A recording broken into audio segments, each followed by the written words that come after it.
Tama Renza mengangguk dan berkata, awalnya, aku bekerja sama dengan perusahaan farmasi lokal. Aku telah mengakuisisi perusahaan itu dan memberikan saham tertentu kepada orang yang bertanggung jawab atas farmasi ini.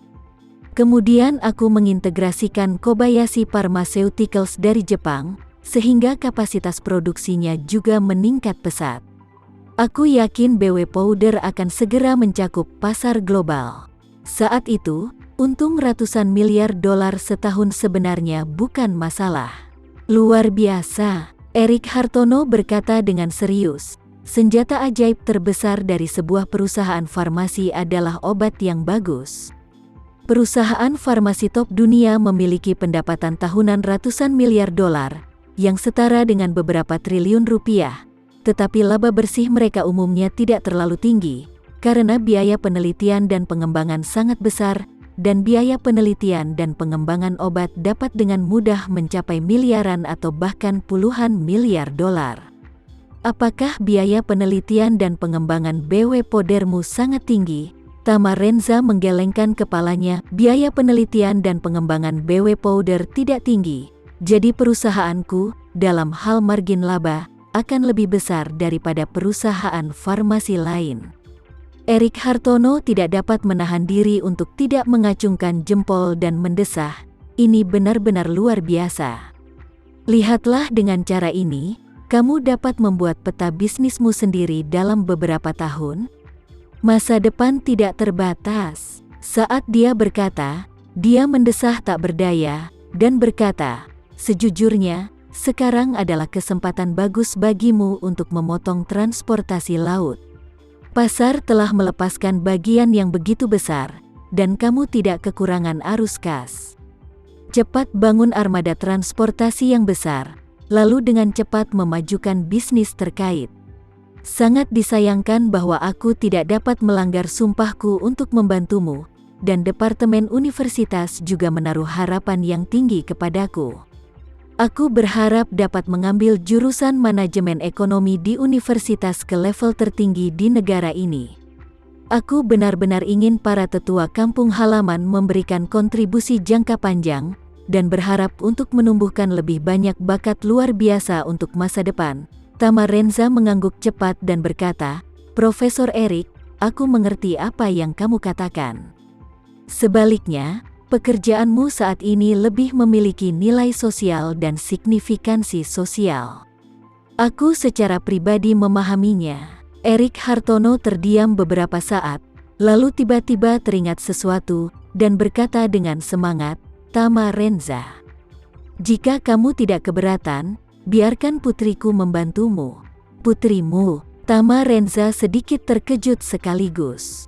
Kali ini, Erik Hartono memperkenalkan, anak perempuanku seumuran denganmu. Dia baru saja lulus dari Stanford Doctorate tahun lalu dan telah bekerja untuk Goldman Sachs Capital di Wall Street.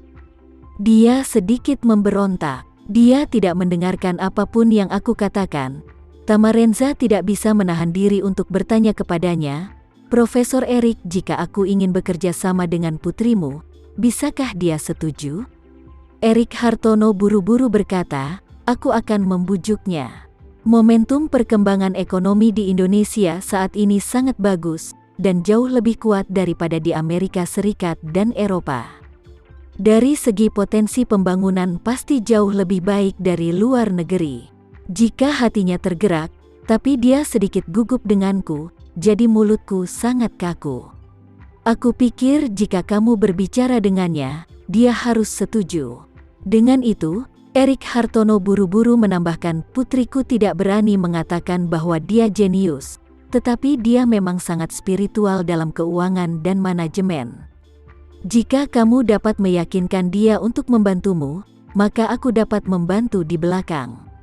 Pada saat itu, kita berdua, ayah dan anak, akan membantumu melakukan banyak hal bersama, dan aku tidak akan pernah muncul sendirian. Aku tidak akan melanggar sumpahku dan aku hanya akan memberikan saran. Tama Renza sangat gembira saat mendengar ini. Awalnya diharapkan Profesor Erik akan diturunkan, tetapi menurut situasi ini, jelas tidak mungkin bagi Profesor Erik untuk membantu secara langsung. Namun, jika dia benar-benar dapat membujuk putrinya untuk setuju untuk bergabung, maka Profesor Erik tidak hanya akan dapat membantu, tetapi putrinya juga akan menjadi siswa yang tinggi.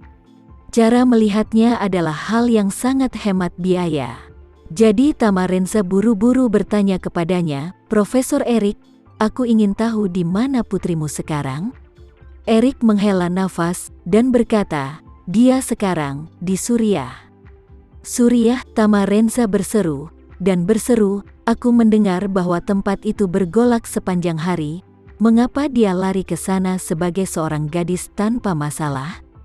Erik Hartono menghela nafas, "Hei, ketika aku membicarakannya, dia marah. Gadis batu ini selalu menantangku di mana-mana. Aku membiarkan dia datang ke Indonesia. Lagi pula, Indonesia bukan hanya yang paling potensial, tapi juga paling aman. Toh di Amerika Serikat, ada berbagai penembakan di tempat itu sepanjang hari. Berjalan di pinggir jalan pasti terkena peluru. Tetapi ketika gadis ini mendengar apa yang aku katakan, dia segera bekerja sama dengan beberapa teman sekelasnya ke Suriah. Dan berkata bahwa dia akan benar-benar mengalami kekejaman perang, lalu kembali dan memulai dana amal anti perang." Saat dia berkata, Erik Hartono meringis tak berdaya. "Bukankah ini hanya mencoba membuat masalah denganku?" Tamarenza mengangguk dan tersenyum, "Jadi, karakternya memang agak memberontak." "Ini hanya sekilas kebandelannya," Erik Hartono berkata sedikit tidak nyaman. "Apa kau tahu hal yang paling menyebalkan?" Tamarenza bertanya dengan bingung, "Apa itu?" Erik Hartono hanya ingin bicara, tapi tiba-tiba dia berhenti bicara. Setelah beberapa saat, dia melambaikan tangannya dan berkata tanpa daya, Lupakan saja, sayang sekali untuk membicarakannya. Aku tidak punya wajah untuk memberi tahu orang lain." Melihat rasa sakit di wajahnya, Tamarenza menghibur, "Profesor Erik, sebenarnya, kamu tidak perlu terlalu marah. Itu semua sangat normal bagi anak muda untuk memberontak. Dan sejauh yang aku tahu, orang jenius di banyak bidang memiliki kepribadian yang kurang lebih seperti itu.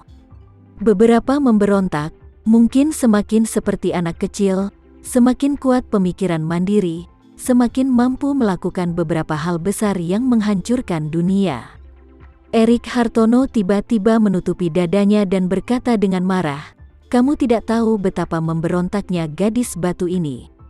Jika dia pergi ke Suriah, aku akan menanggungnya. Bagaimanapun, tempat itu semrawut, tapi biasanya mereka memiliki perselisihan sipil, dan mereka relatif bersahabat dengan orang Indonesia dan orang Indonesia yang ada di perantauan, tapi gadis ini." Setelah membicarakannya beberapa kali, Erik Hartono tiba-tiba terjebak lagi.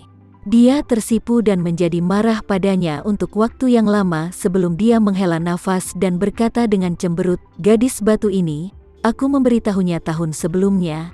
Dia sekarang adalah wanita yang besar dan muda. Saatnya mencari seseorang untuk menikah dan memiliki anak." "Kamu tahu apa yang dia katakan?" Tamarenza menggelengkan kepalanya dengan tatapan bingung, tapi bertanya sedikit dengan rasa ingin tahu, "Apa yang dia katakan?" Erik Hartono sangat tertekan dan berkata, "Dia mengatakan kepadaku bahwa dia tidak menyukai laki-laki. Katakan padaku, seorang gadis tinggi berusia 27 atau 28 tahun, dia tidak perlu menemukan apapun. Dia bahkan bilang dia tidak suka pria, tapi menyukai wanita. Bukankah ini akan membuatku kesal?" Tamarenza tidak menyangka itu akan menjadi jawaban seperti itu. Dia berkata dengan malu-malu, "Profesor Erik, aku pikir dia mungkin sengaja bercanda denganmu." Sekian dulu ya video kali ini, kita lanjutkan lagi videonya di lain waktu. Oh iya, bagaimana menurut kalian? Semoga bisa sedikit menghibur kalian semua. Untuk teman-teman yang baru nonton, jangan lupa subscribe ya, hehehe. Dan kalau teman-teman ada yang ingin gabung langganan bisa langsung gabung saja untuk dapat fitur yang menarik dan sedikit membantu Mimin.